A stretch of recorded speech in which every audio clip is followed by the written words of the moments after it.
Grabe nga ito nadayuhan ko dito. Sikat na lechon sisig dito sa Bae, Laguna. Ilalaban ko nga sa inyo yung mga manok nila naglalakihan na grabe ginagawa pala nilang sisig to. May mga barbecue na nga din pala sila dito na sa halagang 35 pesos ay matitikman nyo na rin yan. Sa halagang 165 pesos nga lang ay matitikman nyo na yung lechon sisig nila sa lechong manok. Boss, ano sa inyo, boss?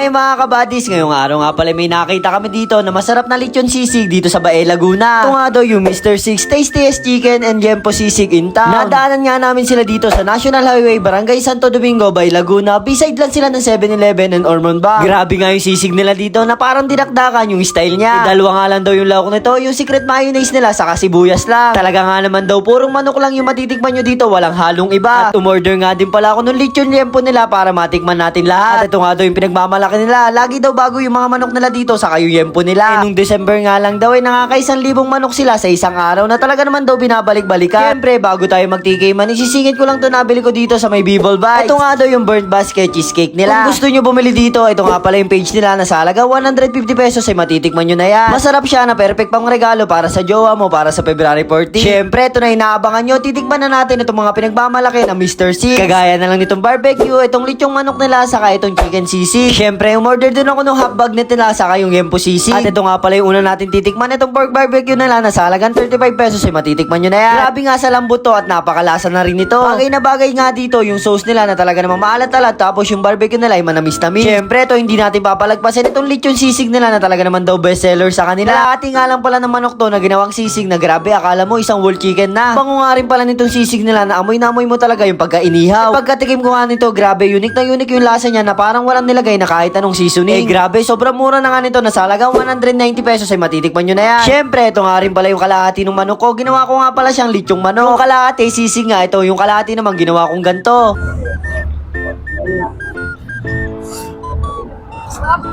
Sabi nga talaga, kahit pinapanood ko ulit to, talaga naman natatakam ulit ako. Sobrang juicy niya na talaga naman note sa buto yung lasa niya. Siyempre, in-order ko nga din pala tong Yempo inihaw nila saka itong Yempo sisig nila. Sa isang buong Yempo, pwede mo lang gawing half sisig saka half bagnet. Sa halagang 275 pesos ay matitikman nyo na nga pala yan. Ang sarap nga pala ng bagnet nila, bagay na bagay talaga dito sa toyo nila. I-testing nyo nga din pala to, siyempre hindi ko din pinalagpas itong pork sisig nila. Abe, pagkatikim ko nga din pala nito, masarap din talaga tong pork sisig nila. Pero mas nagustuhan ko yung chicken sisig nila, panalo lahat ng pagkain nila, talaga naman nagustuhan namin lahat. Talaga naman bagay na bagay ito, pampulutan o pang ulam man yan. Bali, kung gusto nyo bumili dito sa Mr. Six, open sila 10 AM to 9 PM. O siya, ako'y magpapaalam na sa inyo mga kabadis, hanggang sa muli na lang, kaya bye-bye!